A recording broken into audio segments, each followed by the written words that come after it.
les Comores.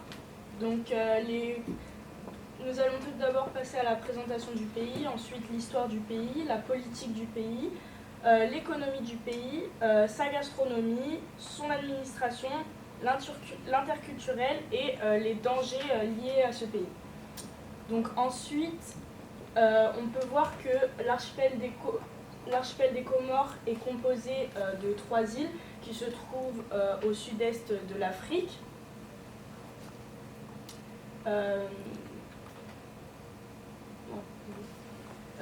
Pour la présentation du pays, le nom officiel est Union des Comores.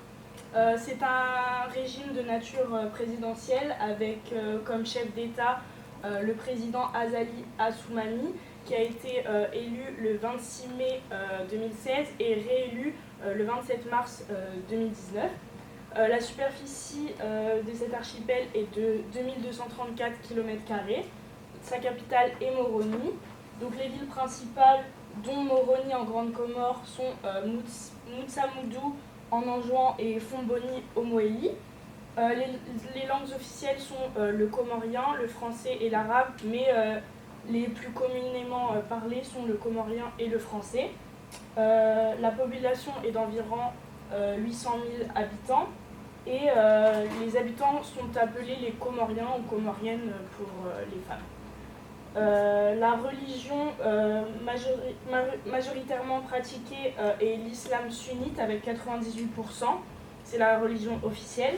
Et il y a du catholicisme, mais environ 2%, ce qui est très peu. Pour l'histoire du pays, les Comores sont une ancienne colonisation française.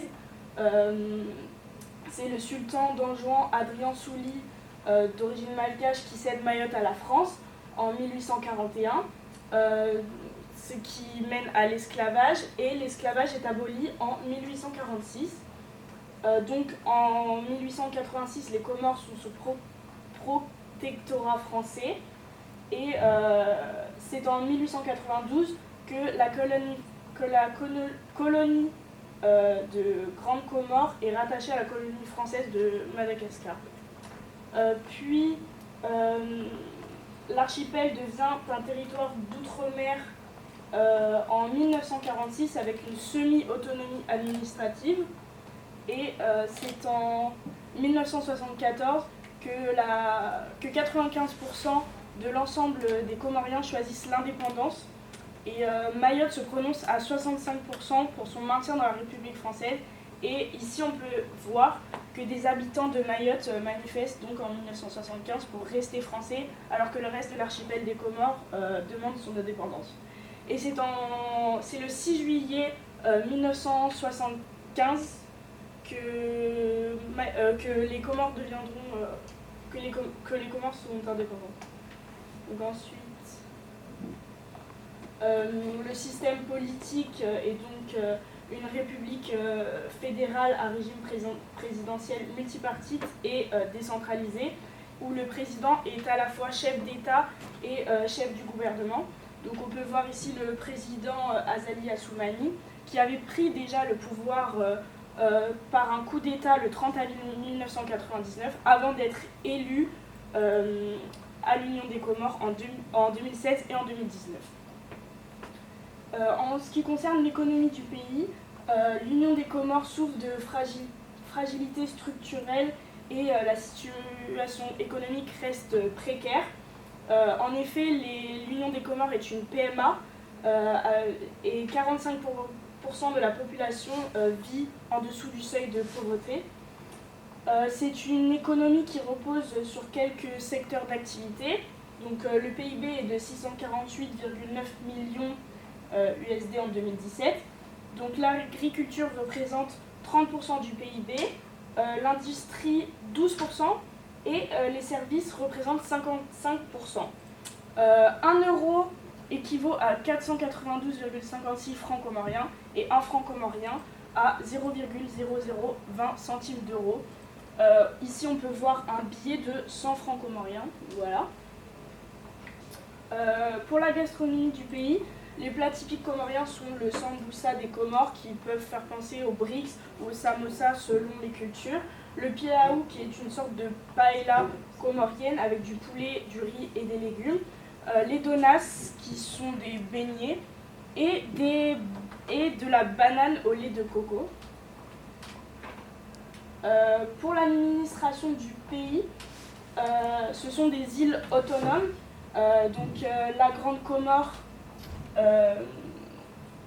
Comore avec sa capitale Moroni, avec environ 400 000 habitants, a une superficie de 1148 km².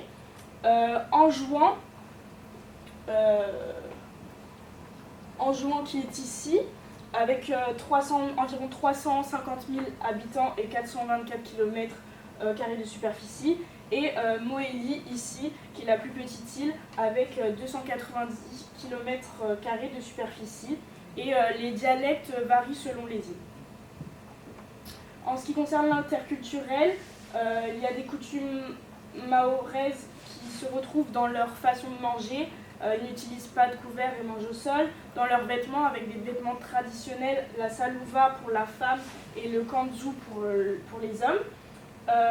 La femme, contrairement à d'autres religions musulmanes, la femme a une grande place dans la société au sein de la famille.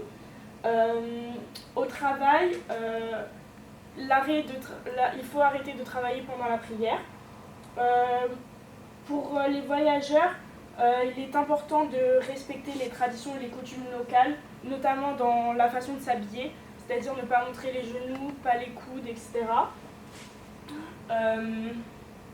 Il y a les fêtes qu'on peut également retrouver en France, comme le 1er janvier, qui est le jour de l'an, le 1er mai, fête du travail, mais il y a également le 6 juillet, qui est la fête de l'indépendance, et le jour de l'anniversaire du mirage, ascension du prophète au ciel.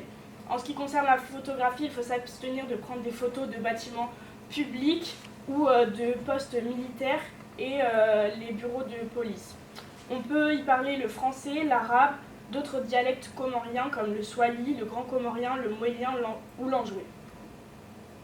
Et pour les dangers du pays, c'est un pays assez dangereux au niveau des maladies, puisqu'on peut avoir le paludisme, qui est une maladie grave. Donc il faut se protéger avec des moustiquaires. Et il y a aussi de nombreuses maladies d'origine alimentaire et hydrique. On peut avoir la diarrhée du voyageur, le choléra, la fièvre typhoïde, l'hépatite A, le cytosomiase. Et c'est pour ça qu'il est recommandé d'être vacciné avant de partir et de ne pas boire l'eau du robinet et de faire bouillir tous les aliments ingérés. Et dans un cas, si on est malade, on peut toujours appeler les numéros utiles, les numéros verts qu'il y a en Grande Comore pour l'hôpital El Marouf, l'hôpital de Fambouni ou l'hôpital de Ombo. Merci de votre écoute.